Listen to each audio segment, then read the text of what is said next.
सिर्फ 15 डेज़ रह गए हमारे एग्ज़ाम के लिए। और क्या अभी भी पॉसिबल है? लास्ट 15 वीक्स की स्ट्रेटजी क्या होनी चाहिए, हमें क्या करना चाहिए? तो hello guys, welcome back to my channel.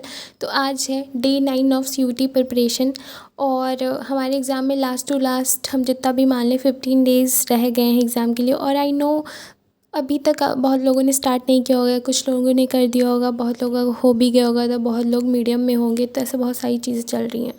तो कई जैसे एग्ज़ाम पास आ रहा है ना, वैसे से बहुत ज़्यादा डर लग रहा होगा। फ़िलहाल के लिए आज की ये है मेरी टू डू लिस्ट रहने वाली है, जिसमें से पॉलिटिकल साइंस और जो हिस्ट्री है वो मैंने वीडियो थोड़ा लेट स्टार्ट किया था ना, इसलिए मैंने वो कर लिया था। वह रेस्ट ऑफ सोशोलॉजी और इंग्लिश के कुछ लेक्चर्स और रीजनिंग वगैरह मुझे करनी थी। तो गाइस हमें ये भी कोशिश करनी है कि हम बहुत ज़्यादा बड़ा 3-4 घंटे का लेक्चर 2.5 घंटे का ना देखें, 1.5 to 2 और 1 आवर ऐसा समथिंग डोमेन्स के लिए फॉलो करें। तो गाइस अभी के लिए मैं सोशियोलॉजी का चैप्टर करने जा रही हूँ और मेरी इंग्लिश में अभी भी बैकलॉग्स चल रहे हैं जो कि भी क्लियर नहीं हुए हैं, तो उसके बाद उसको करना है। गाइस मैंने अभी इंग्लिश तो ठीक है, लेकिन मैंने भी कॉन्सोनेंट टच भी नहीं किया। मतलब मुझे समझ नहीं, मैं कहाँ से स्टार्ट करूँ, क्योंकि मेरा वो बहुत वीक पोर्शन है। पर रीजनिंग में analogy, coding, decoding, number series होगी, उसके आगे ऑर्डर रैंकिंग वगैरह करनी है।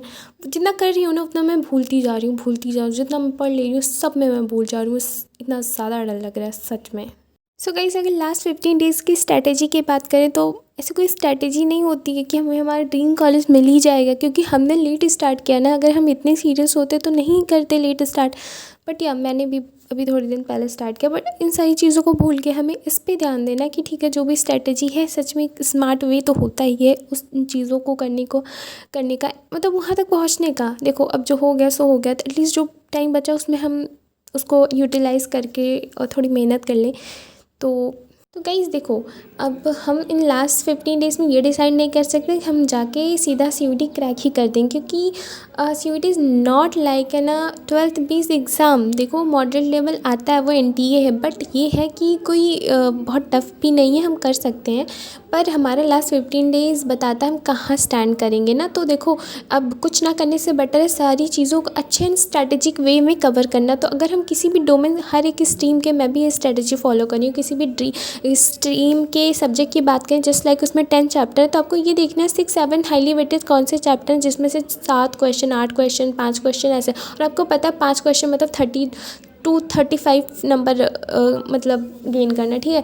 तो वो आपको वैसे ही ऑर्डर रैंकिंग में आना है, highly weightage to low weightage जाना है। अब ऐसे आप डोमेन्स के चैप्टर को फॉलो कर सकते हो। और अगर आपका रीजनिंग लाइक क्या कहते हैं, जीटी में कोई पोर्शन जो है, अगर आपका कॉन्स वीक है तो कॉन्स में हाईली वेटेड जस्ट कुछ चुनिंदा चैप्टर्स करो जो कि आते ही आते हैं, बहुत ज़्यादा नंबर वाले हैं।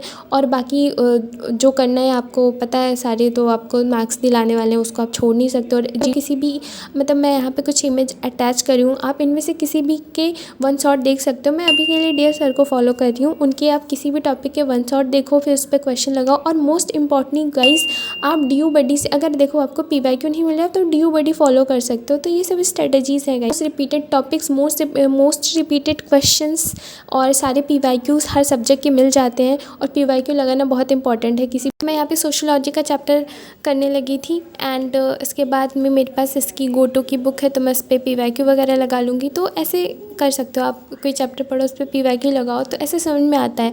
और जीटी के लिए देखो, मेरा जो कॉन्ट्स का लेवल है बहुत ही ज़ीरो है, पर मुझे रीजनिंग और करंट अफेयर में पकड़ बनानी पड़ेगी। पर ऐसा नहीं मैं कॉन्ट्स को छोड़ ही दूँगी, पर उसके नंबर ऑफ़ हाईली वेटेड जो भी चैप्टर्स हैं, कुछ उसको ज़रूर पकड़ूँगी, चुनिंदा चैप्टर पूरा ना छोड़ूँ, ऐसा कोशिश रहेगी।